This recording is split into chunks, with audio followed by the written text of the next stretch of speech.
May puging manok, may hatchery at may farm. Tara, samahan niyo akong dalawan yung backyard ni Sir Neil Orquilla. At yun na nga, andito na tayo. At pagdating natin, kasabay naman nating dumating yung customer ni Sir Neil upang magpa-incubate ng itlog. At eto na nga, pinahawak na agad tayo ng quality na Dink Fair sweater ng ating Lodi. At sa mga magtatanong, uunahan ko na kayo. Dito nga pala sa San Juan, Surigao City, located ang hatchery or backyard ng ating Lodi. At tinanong ko kung pugi ba tong hawak ko.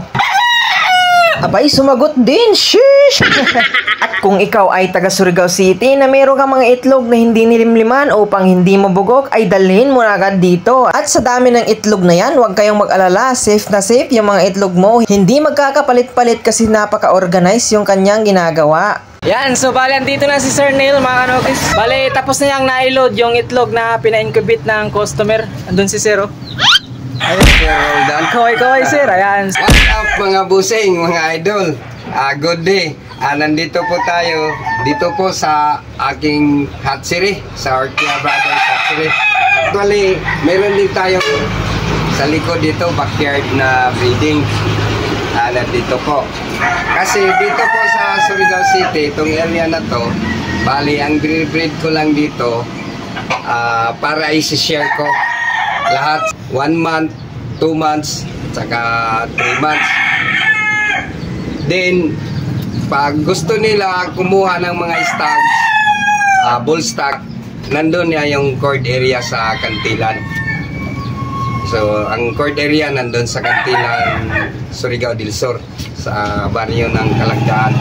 Gaya dito, ang hawak ko, ito isang bagong materials po namin.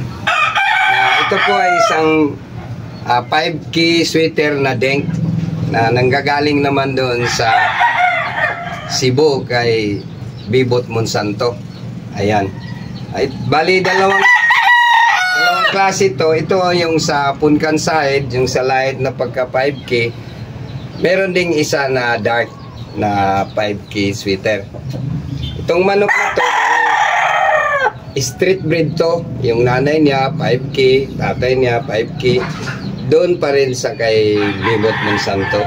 So, ito yung ano niya, mga F1 na to, hindi na to yung authentic na original. Hello mga boss, bali itong klase na manok na to, meron pa doon sa farm doon sa Kantilan.